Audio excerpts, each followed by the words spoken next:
할렐루야, 아멘.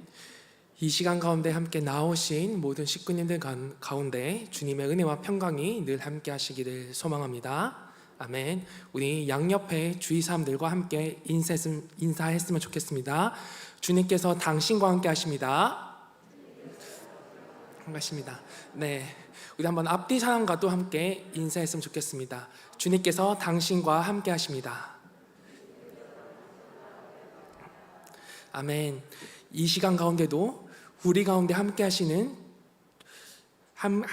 주님께 함께 찬양하면서 나아가도록 하겠습니다. 슬픈 마음 있는 사람, 우리 함께 찬양하면서 나아가겠습니다.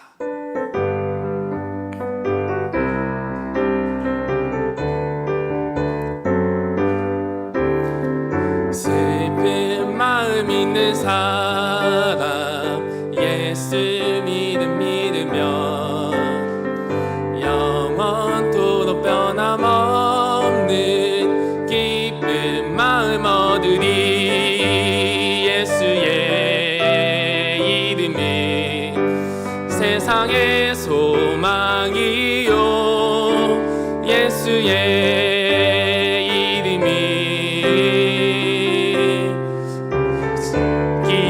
기쁨이세.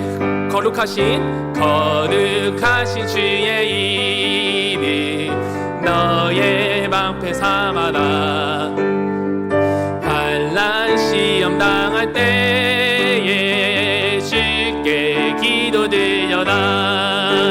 예수의 이름은 세상의 소망이요, 예수의 천국의 기쁨이세. 존귀하신 주의 이름 우리 기쁨되도다. 주의 품에 안길 때에 기뻐 찬송 부르리. 예수의 이름은 세상의 소망이요, 예수의 이름은 천국의 기쁨이세. 우리 갈 길 나간 후에 보좌 앞에 나가 왕의 왕께 경배하며 면류관을 드리리. 예수의 세상의 소망이요, 예수의 이름은 천국의. 다시 한번 찬송합시다. 우리 갈 길 나간 후에 보좌 앞에 나가 왕의 왕께 경배하며 면류관을 드리리. 예수의 이름은 세상의 소망이요, 예수의 이름은 천국의 기쁨이세. 예수의 이름은 세상의 소망이요,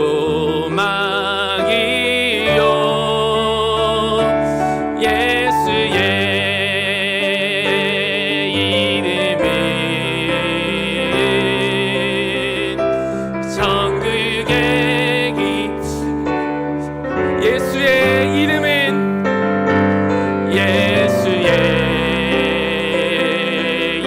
이름은 세상의 소망이요, 예수의 이름은 천국의 기쁨이세.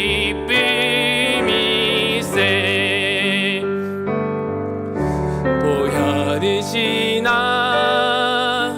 하나님 품으로 보혈이시나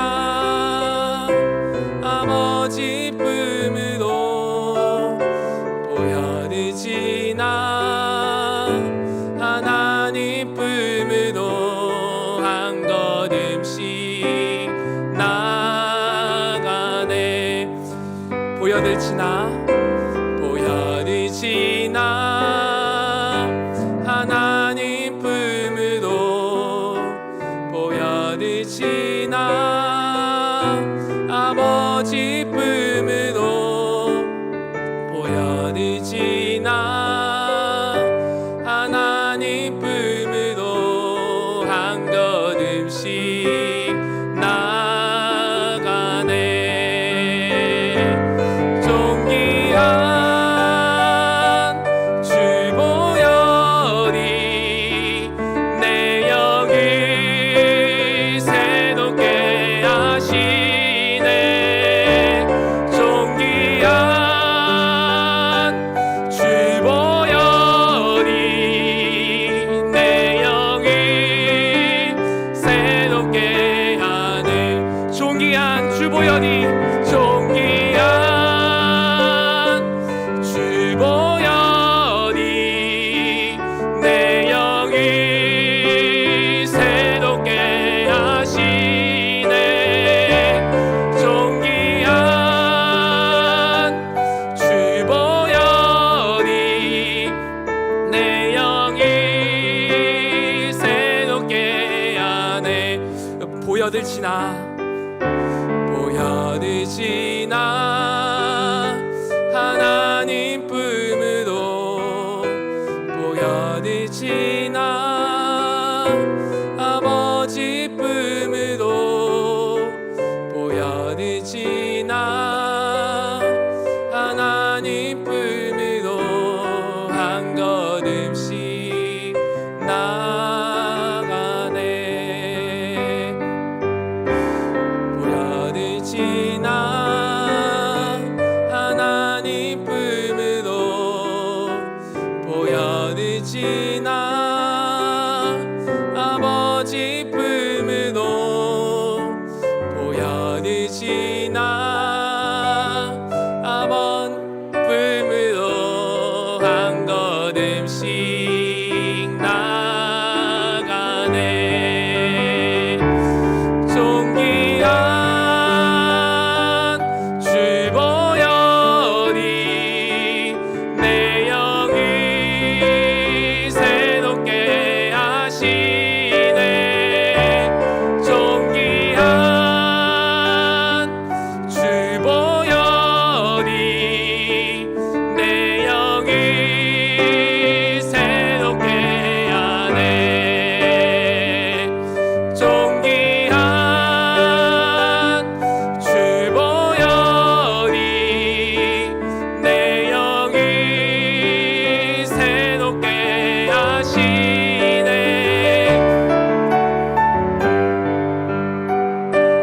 주 보혈이 내 영을 새롭게 하네. 존귀한 주 보혈이 주 보혈이 내 영을 새롭게 하시네. 존귀한 주 보혈이 내 영을 새롭게 하네. 내 영을 새롭게 하네. 내 영을 새롭게 하네. 내 영을 새롭게 하네. 이 시간 우리 함께 기도하며 나아가기 원합니다. 주님, 이 곳 가운데 주님 임재하여 주시옵소서. 저희가 예배드리는 이 자리 가운데, 우리가 기도하는 이 자리 가운데, 주님의 말씀을 듣는 이 자리 가운데, 주님을 경배하는 이 자리 가운데 주님께서 이 시간 함께하여 주셔서 우리 가운데 새 영을 부어 주시옵소서. 주님, 이 시간 가운데 넘치는 은혜를 우리 모든 식구님들 가운데 부어 주시옵소서. 나의 영혼을 새롭게 하시고 나의 마음을 새롭게 하시고 내 삶을 주님 이 시간 가운데 새롭게 하여 주시옵소서. 이 시간 함께 기도하며 나가겠습니다. 주님, 이 시간 가운데 함께하여 주시옵소서. 주님 가운데 함께하여 주시고 주님 가운데 우리 마음을 새롭게 하시고 주님 우리 가운데 붙잡아 주시고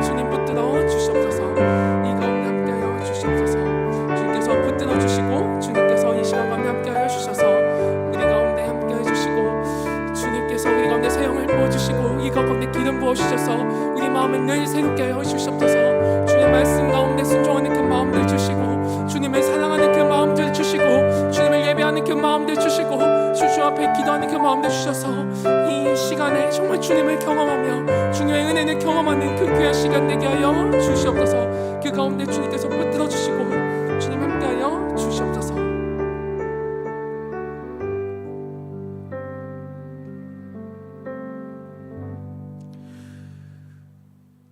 우리를 늘 새롭게 하시는 주님께 찬송과 영광과 경배를 올려드립니다. 주님, 저희가 주님께 예배드리기 위해 이 자리 가운데 모였습니다. 우리의 예배를 주님 기뻐 받아주시고 오직 주님만이 홀로 영광 받아 주시옵소서. 오늘 말씀이 담대하게 선포되게 하시고 듣는 저희의 마음들이 열려서 살아계신 하나님의 말씀을 순종함으로 따르게 하여 주시옵소서. 더불어 함께 기도할 때 주님께서 우리의 필요를 아시오니 기도하지 못하는 제목들까지도 주님께서 역사하여 주시고 우리의 모든 상황들을 주님 바꾸시고 역전시켜 주시옵소서. 오늘도 이 가운데 함께 하시는 주님께 감사드리며 예수님의 이름으로 기도드립니다. 아멘. 네, 먼저 광고하겠습니다. 추석 명절 가정 예배지가 은혜홀 입구에 비치되어 있습니다.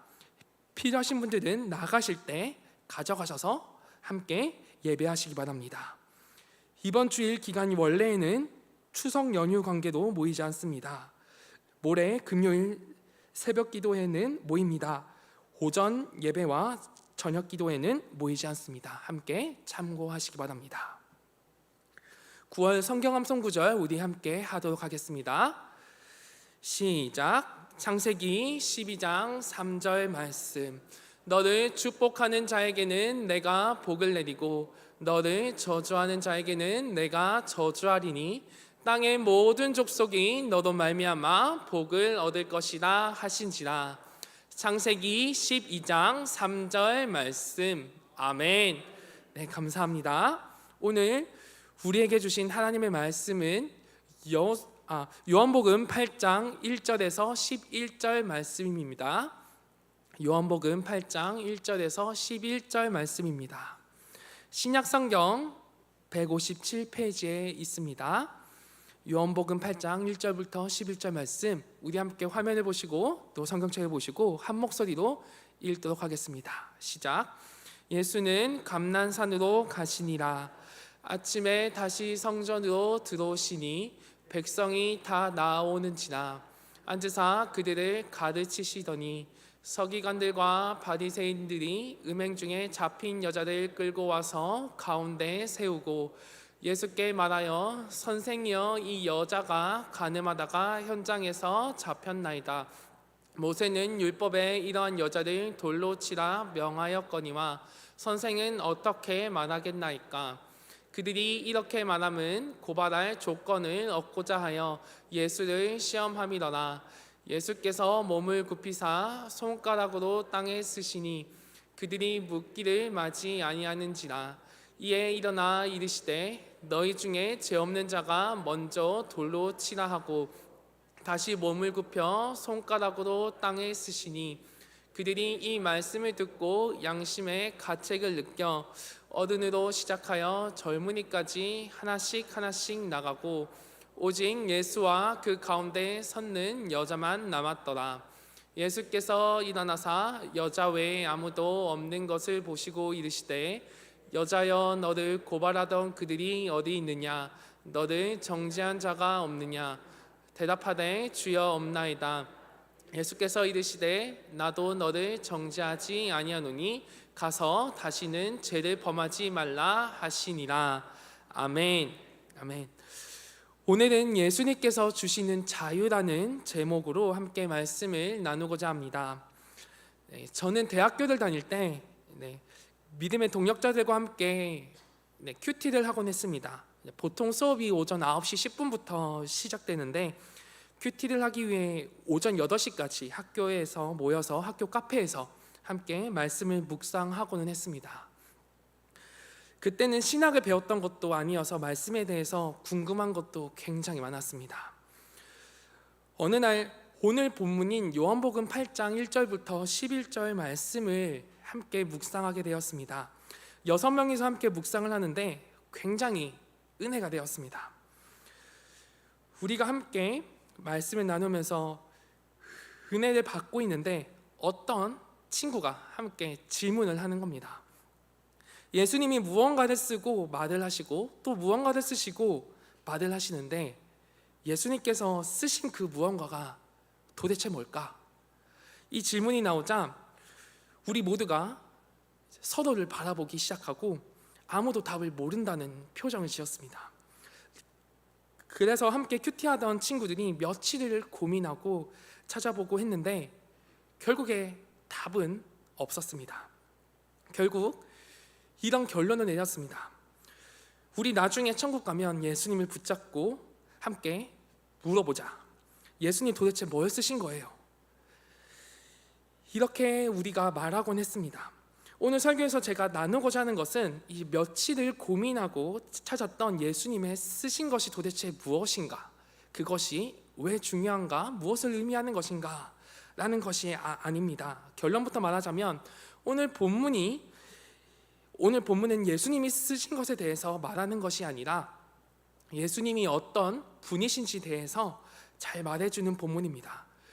우리가 집중해야 할 것은 예수님이 쓰신 그 내용에 대해서 집중하는 것이 아니라 예수님께서 자신을 어떻게 나타내고 계신지에 대해서 집중해야 합니다.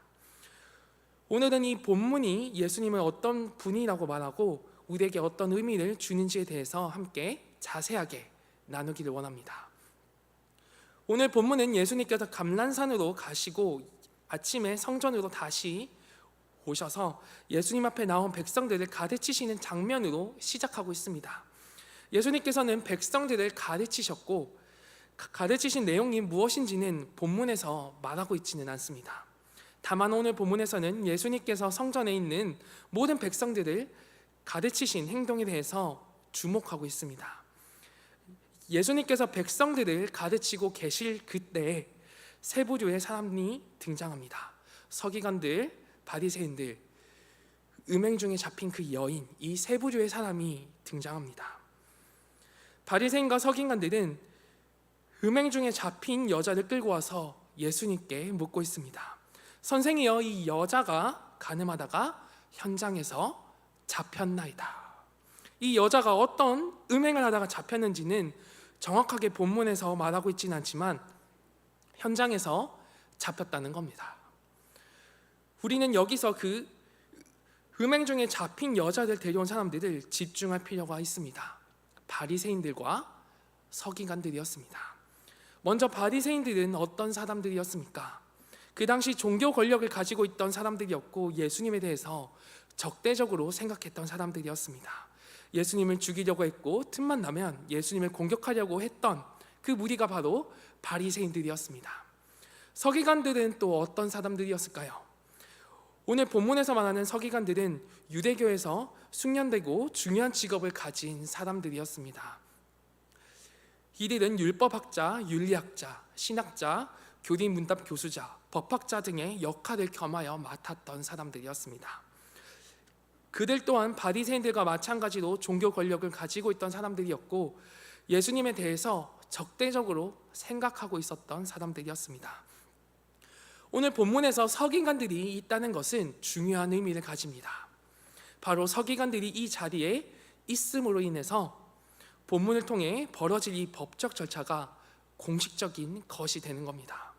바로 음행 중에 잡힌 여인에 대한 법적 절차, 재판이 공식적으로 예수님이 있는 그곳 가운데 열리게 되는 거죠. 바로 예수님이 가르치시던 그곳에서 말이죠. 우리는 이들의 의도를 생각해 볼 필요가 있습니다.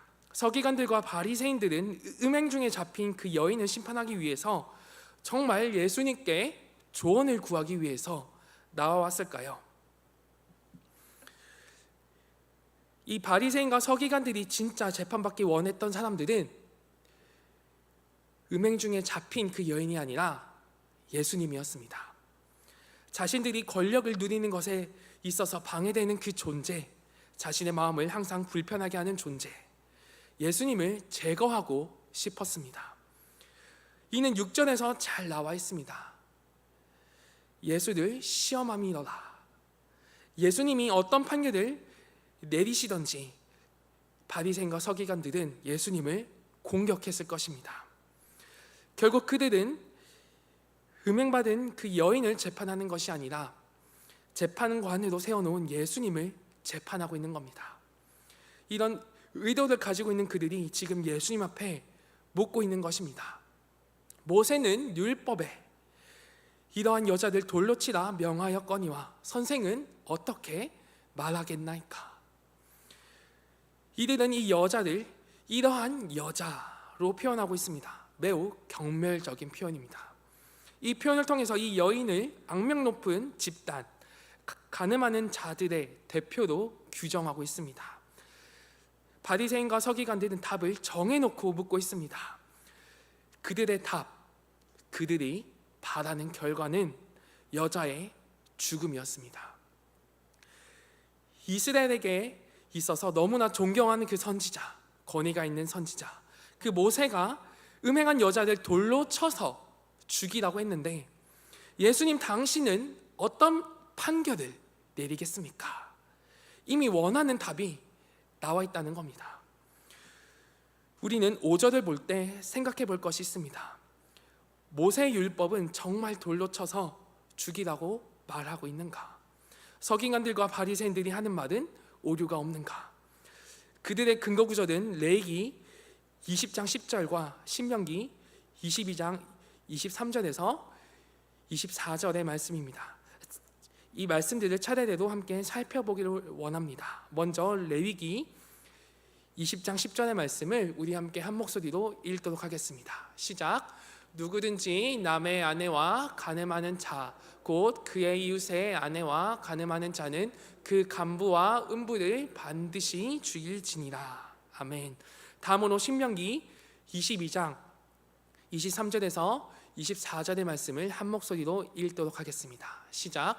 처녀인 여자가 남자와 약혼한 후에 어떤 남자가 그들 성읍 중에서 만나 동침하면 너희는 그들을 둘 다 성읍 문으로 끌어내고 그들을 돌로 쳐 죽일 것이니 그 처녀는 성 안에 있으면서도 소리 지르지 아니하였으며 그 남자는 그 이웃의 아내를 욕보였음이라.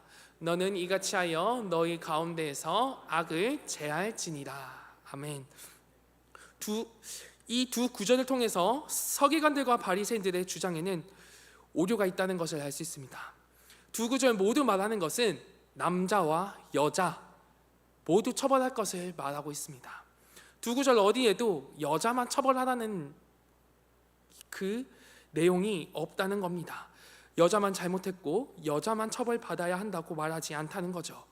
서기관들과 바리새인들의 주장이 정당화되려면 남자도 같이 데려와야 했습니다. 남자도 같이 데려와서 같이 처벌을 받아야 했습니다. 하지만 바리새인과 서기관들은 여자만 데려왔다는 겁니다. 이것이 의미하는 것은 이 여인에게 의도적으로 폭력적인 제재를 가하는 것으로밖에 볼 수 없다는 거죠. 결국 서기관들과 바리새인들은 의도적으로 이것을 계획했고 예수님을 공격하고 있다는 겁니다. 여자는 그들의 권위 안에서 이용당하고 폭력을 당하고 있다는 겁니다. 6절의 말씀을 함께 읽도록 하겠습니다. 시작. 그들이 이렇게 말함은 고발할 조건을 얻고자 하여 예수를 시험함이더라. 예수께서 몸을 굽히사 손가락으로 땅에 쓰시니. 이들이 예수님을 공격한 이유는 그냥 곤란하게 하기 위함이 아닙니다. 그냥 시험하는 것이 아닙니다. 고발하기 위함이었다는 겁니다. 예수님의 답변에서 아주 작은 틈이라도 발견할 수 있다면 그것을 근거로 삼아서 고발하여 법적인 책임을 묻고자 했던 것입니다. 여러분들이 예수님이라면 어떻게 판결하시겠습니까? 아주 어려울 겁니다. 예수님께서는 이 어려운 상황 속에서 한 가지 행동을 하십니다. 우리는 그 행동에 집중해야 한다는 겁니다. 7절의 말씀을 우리 함께 읽도록 하겠습니다. 시작. 그들이 묻기를 마지 아니하는지라 이에 일어나 이르시되 너희 중에 죄 없는 자가 먼저 돌로 치라 하시고, 예수님을 공격하는 바리새인과 서기관들은 묻기를 멈추지 않았습니다. 계속해서 예수님 어떻게 결정하실 거예요? 이 여자 돌로 칠까요? 말까요? 빨리 결정해 주세요. 예수님께 묻기를 멈추지 않았다는 겁니다. 예수님을 재촉했고 공격했고 구석으로 몰아넣으려고 했습니다. 예수님께서 잘못된 선택을 하기를 바랬다는 겁니다. 이런 상황 속에서 예수님께서는 한마디 말씀을 하십니다. 너희 중에 죄 없는 자가 먼저 돌을 치라. 죄 없는 사람이 음행이라는 죄를 지은 그 여인을 돌로 치라는 거예요. 우리가 누군가를 심판할 때 중요한 건 우리도 잘못이 없어야 합니다. 우리도 잘못을 동일하게 저질렀다면 잘못을 지적할 수 없다는 겁니다. 우리에게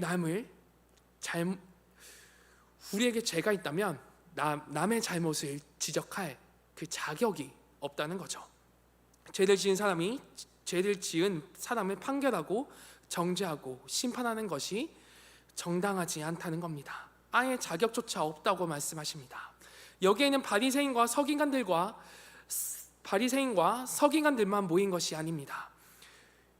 이전에서 예수님께서 가르치셨던 성전에서 모였던 그 백성들이 모두 모여 있었습니다. 그들은 바리새인들과 서기관들이 음행 중에 잡힌 그 여인을 데리고 왔을 때 당연히 그 여인을 돌로 쳐야 한다고 생각했을 겁니다. 너무나 큰 죄였거든요. 심판받기에 마땅했거든요. 정말 괘씸한 죄였거든요.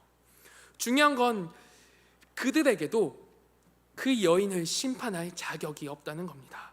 그 사람이 상처 입기 때문에, 그 사람이 다치기 때문에 그 사람을 위해서 정죄하지 말라는 것이 아니라 우리에게 그 사람을 정죄할 자격이 없다는 겁니다. 우리가 그 자리에 있었다면 어땠을까요? 우리도 그 여인을 똑같이 심판하려고 했을 겁니다. 너무나 큰 죄처럼 보이거든요. 중요한 건 우리 모두도 죄를 지은 죄인이고 자격이 없는 사람들이라는 겁니다. 우리 가운데 죄 자유한 사람이 있을까요? 죄를 하나도 짓지 않은 사람이 있을까요? 없다는 겁니다. 문제는 우리 모두도 똑같이 죄를 지은 사람이지만 우리는 서로를 자신만의 공간에서 마음속으로 판단하고 심판하고 있다는 겁니다. 교회에 있다 보면 사람들이 교회를 옮기거나 떠나는 것들을 보곤 합니다. 교회에 실망하기도 하고 마음에 상처를 입고 교회를 옮기기도 합니다. 교회를 옮기는 수많은 이유 중에 하나는 판단과 정죄라는 겁니다. 우리가 함께 사역을 하고 교회를 섬기고 함께 예배를 드리고 교제하면서 사람들마다 수많은 모습들이 보입니다. 이 수많은 모습들은 각 사람들이 다양한 삶의 영역에서 학습된 것이라는 겁니다. 신기하게도 우리 모두는 서로의 모습을 볼 때 장점보다는 단점을 먼저 보게 된다는 겁니다. 그 단점이 문제도 보이기 시작하고 치명적인 것으로 보이기 시작합니다. 또 어떨 때는 판단하고 정죄하기도 하고 뒤에서 말하기도 합니다. 이런 일들이 벌어지는 이유는 무엇일까요? 근본적으로 보자면 내가 더 낫다는 겁니다. 내가 더 훈련됐고 내가 더 성숙됐고 내가 더 의롭고 내가 더 우월하다는 거예요. 나는 그렇지 않아. 나는 그런 잘못을 저지르지 않아. 나는 그런 단점이 없다고 생각한다는 겁니다. 그래서 남을 판단하고 정죄하고 그 사람을 심판하게 된다는 것입니다. 그 사람은 하나님 앞에서 꺾여봐야 된다고 생각하고 정죄한다는 겁니다. 그 사람이 심판을 받아야 정의가 실현되는 것처럼 말하고 그 사람을 판단하는 거죠. 바리새인과 서기관들이 그 여인을 정죄하는 것처럼 수많은 백성들이 그 여인을 심판하기 위해 모인 것처럼 우리 스스로를 저 여인보다 내가 판단하는 그 사람보다 낫다고 생각하는 것입니다. 하지만 우리가 잊고 있는 것이 있습니다. 우리는 그럴 자격이 없다는 겁니다. 교회에 있는 그 사람이 상처 있기 때문에, 다치기 때문에, 그 사람이 정죄감을 받기 때문에 그 사람을 판단하지 말아야 한다는 것이 아니라 우리에게 그 자격 자체가 없다는 것입니다. 그 사람보다 더 나은 것이 없고, 더 성숙한 게 없고, 더 의로운 게 없고, 우리의 손으로는 죄를 짓고 우리의 혀로는 의로운 것을 말하지 않고 날마다 죄를 짓는 죄인이라는 거죠. 예수님은 그것을 아셨습니다. 그것을 말씀하고 계십니다. 이 종교 권력을 가지고 있는 서기관들과 바리새인들에게 이 본문을 통해서 말씀하시는 겁니다. 너희 중에 죄 없는 자가 먼저 돌을 치라. 사람들 앞에 거룩하다고 뽐내며 외식하는 서기관들과 바리새인들에게 종교적 지식을 앞세우며 사람들에게 선생이라고 높임받는 서기관들과 바리새인들에게 너희 중에 죄 없는 자가 먼저 돌을 치라고 말씀하시는 겁니다. 예수님께서 이렇게 말씀하시는 이유는 제 앞에 그 누구도 자유로운 자가 없다는 겁니다. 그 누구도 그 여인을 심판할 자격이 없다는 겁니다. 이 말을 들은 수많은 사람들 어떻게 됐습니까? 다 물러갔습니다. 9절에서 말합니다. 오직 예수와 그 가운데 섰는 여자만 남았더라. 이 말이 의미하는 것은 오직 예수님만 이 여자를 심판하실 수 있는 자격을 가지신 분이라는 겁니다. 예수님만이 죄가 없으신 분이라는 겁니다. 그 예수님은 여인에게 말씀하십니다. 10절에서 11절의 말씀을 우리 함께 한 목소리로 읽도록 하겠습니다. 시작.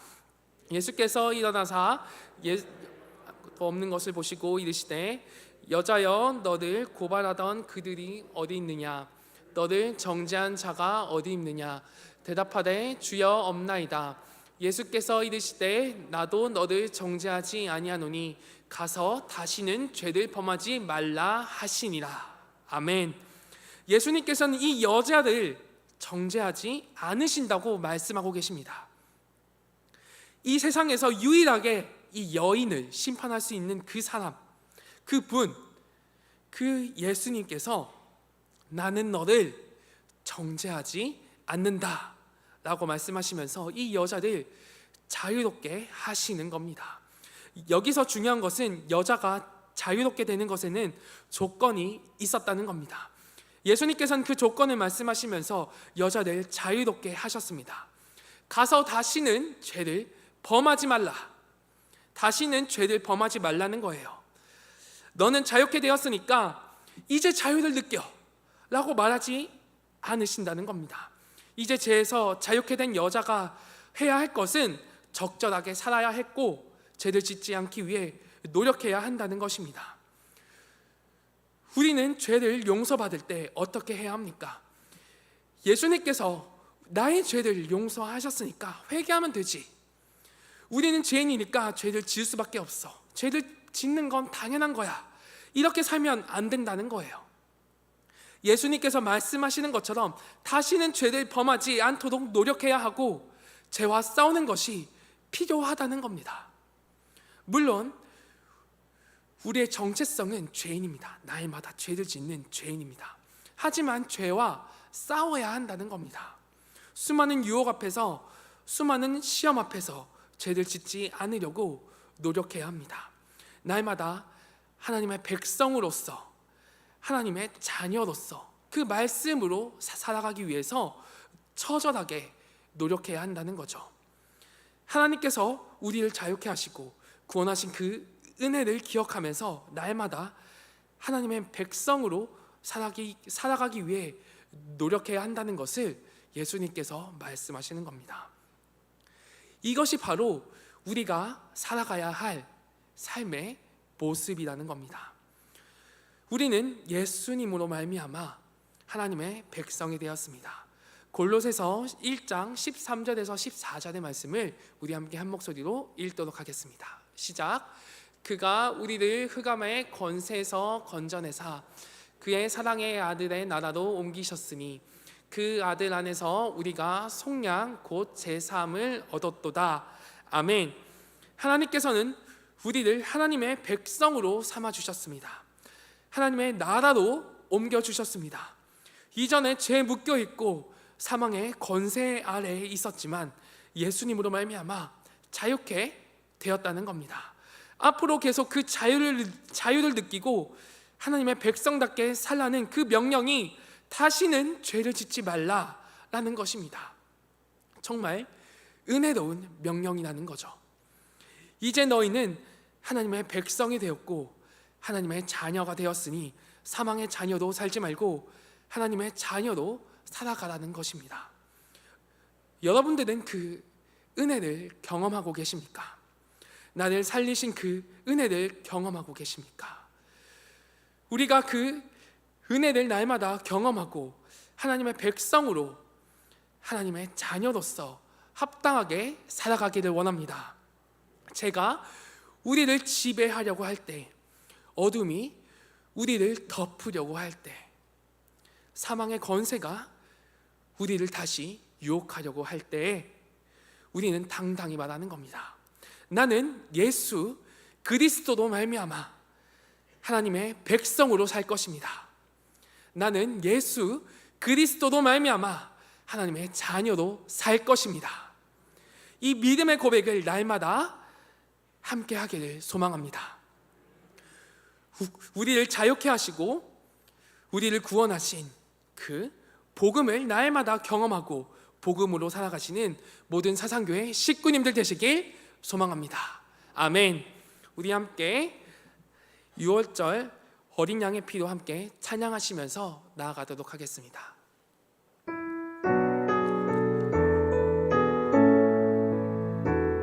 6월절 어린 양의 피로 나의 문이 열렸네.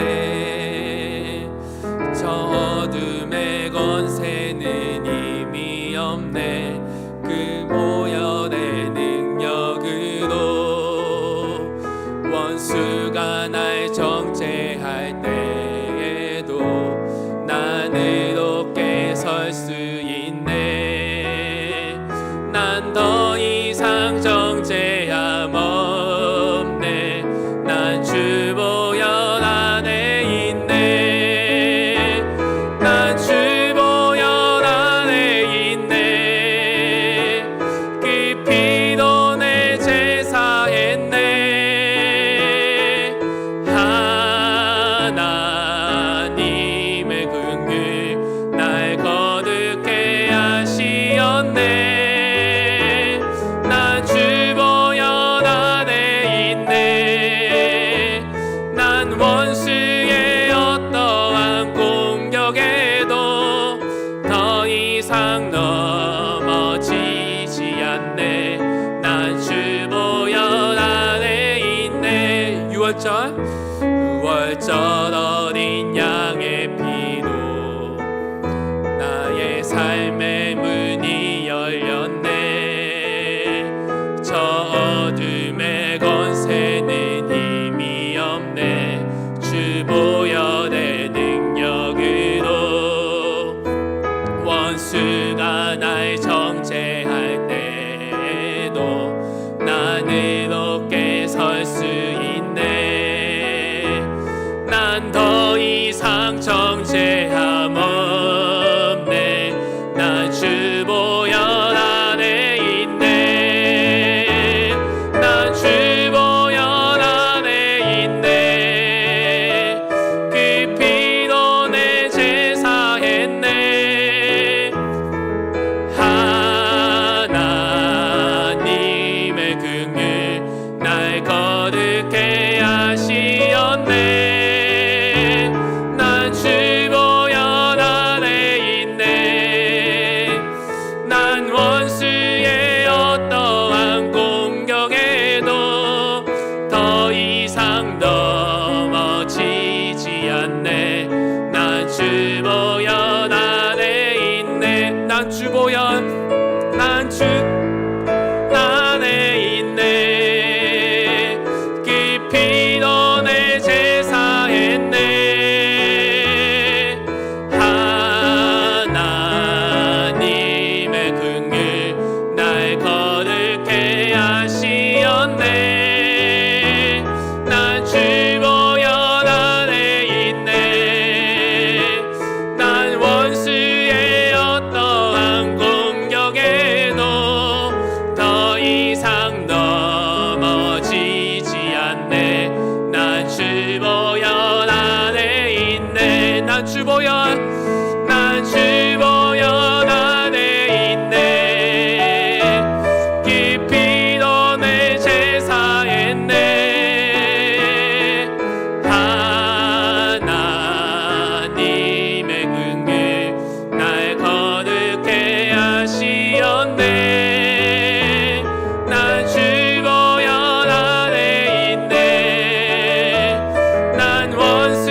난 주보혈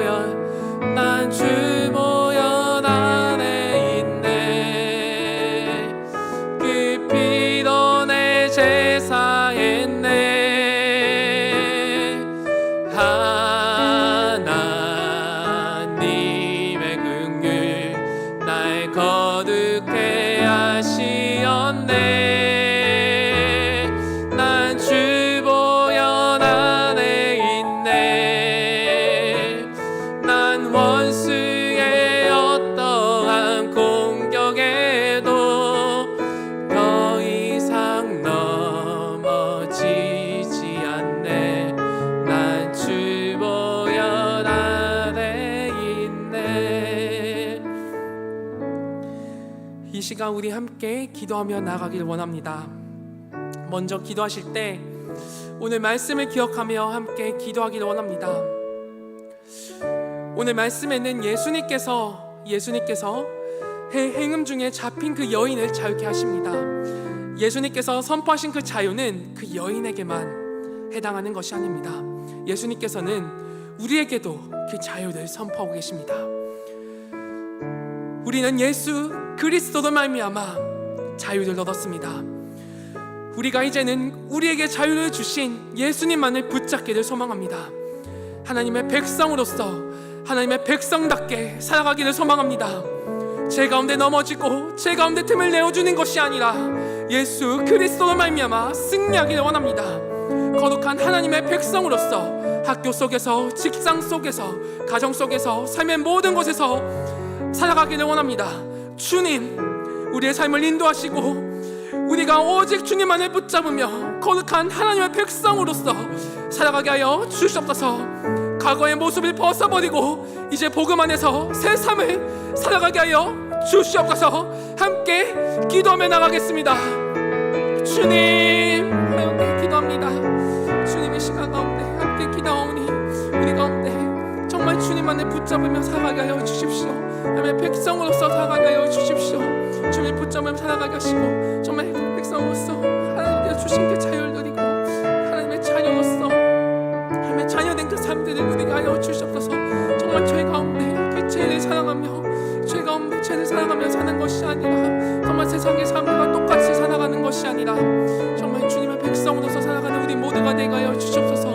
주의 백성으로 정말 거룩하게 살아가는 우리 모두 식구님들 되게 하여 주시옵소서. 수많은 유혹들 속에서 정말 세상의 그 어려움 속에서 날마다 승리하며 살아가는 우리 모든 식구님들 되게 하시고 우리 모두가 되게 하여 주시옵소서. 삶의 모든 영역 속에서 정말 주님께서 주시는 그 은혜와 평강을 누리며 정말 하나님의 자녀로서 살아가는 삶을 살아가기 원합니다. 하나님의 백성으로서 살아가기 원합니다. 이제는 정말 흑흑함에 쌓인 그 자녀가 아니라 정말 죄의 종으로 살아가는 것이 아니라 정말 의의 종으로서 정말 말씀에 순종하는 삶으로서 말씀을 살아가는 삶으로서 정말 주를 바라보는 삶으로서 살아가게 하여 주시옵소서.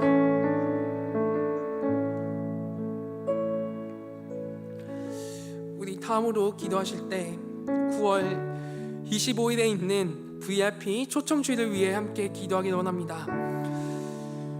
우리 교회가 기도하며 2022년에 등록한 새 가족들을 다시 한번 교회도 초청하고자 합니다. 주님께서 교회로 불러주신 그 영혼들이 다시 한번 주의 교회 가운데 나오게 하여 주시옵소서. VIP 초청 잔치가 우리들만의 잔치가 아니라 교회에 정착하지 못했던 사람들, 복음을 몰랐던 그 사람들, 주님께서 예배하신 그 사람들이 나와서 전혀 없던 기쁨의 천국 복음의 잔치가 되게 하여 주시옵소서. 주님 이 초청 잔치 가운데 주님 역사하여 주시고 주님 임재하여 주시옵소서. 함께 기도하겠습니다. 주님 함께 기도합니다. 주님께서 정말 그 VIP 초청 잔치 가운데 주님의 그 영혼들 나와여 주시옵소서. 정말 복음을 몰랐던 그 영혼들 주 앞에 나와여 주시옵소서. 주님 붙들어 주시고 주님께서 함께하여 주시고 정말 주님께서 붙들어 주셔서 주님께서 이 시간 가운데 함께하여 주시옵소서. 그 저희번의 은혜를 보셔서 정말 수많은 사람들이 교회 가운데 나오고 예수님을 믿기 위해 나오는 그 은혜를 주님 붙들어 주시옵소서. 그 은혜를 부어 주시옵소서. 이 교회 가운데 정말 주님 성령님 임재하여 주셔서 정말 VIP 초청잔치를 정말 풍성 행복해 하시고 기쁨의 잔치가 되게 하시고 정말 천국 복음의 잔치가 되게 하여 주시옵소서. 그 영혼들 주님 그 가운데 그 마음을 열어주시고 닫혔던 그 마음들 주님 새롭게 열어주시옵소서. 주님께서 붙들어 주시옵소서. 그 복음의 그 소식들이 이 초청잔치를 통해서 VIP 잔치를 통해서 널리 퍼질 수 있도록 주님 그 잔치 가운데 주님 역사하시고 인도해 주시옵소서.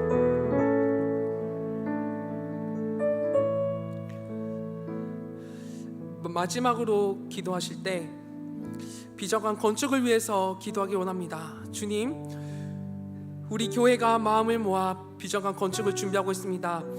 비정한 건축을 준비하시는 모든 분들 가운데 지혜와 능력을 더하시고 준비되는 그 모든 과정 가운데 주님께서 인도하여 주셔서 비정한 건축이 잘 진행될 수 있도록 주님 도와 주시옵소서. 더불어 비정한 건축을 통해서 우리 교회 마음이 하나로 모이게 하시고 모든 세대가 함께 준비하는 비정한 건축이 되게 하여 주시옵소서. 비정한 건축을 통해서 지역사회를 섬기게 하시고 다음 세대들이 세워지게 하여 주시옵소서. 이 시간 함께 비정한 건축을 위해서 기도하시고 각자의 기도 제목을 위해 기도하신 이후에 집으로 돌아가시면 되겠습니다. 나가실 때는 기도하시는 분들에게 방해되지 않도록 서로 이야기하시지 마시고 조용하게 나가주시면 감사하겠습니다. 함께 기도하겠습니다. 주님, 이 시간 비정한 건축을 위해서 함께 기도합니다. 주님께서 붙들어주셔서 대표와 건축 가운데 주님께서 붙들어주시고 정말 그 모든 가정들 주님께서 붙들어주시옵소서. 주님께서 이 시간 가운데 함께 해주셔서 주님께서 이 자리 가운데 정말 비정한 건축이 잘 될 수 있도록 주님께서 붙들어주시옵소서. 정말 준비하시는 그 모든 분들 가운데 능력과 지혜를 더하셔서 이 비정한 건축을 순조롭게 할 수 있도록 정말 그 가운데 지혜를 더하여 주시옵소서. 그리고 그 가운데 함께 하신 모든 성도들 가운데 그 마음을 새롭게 하셔서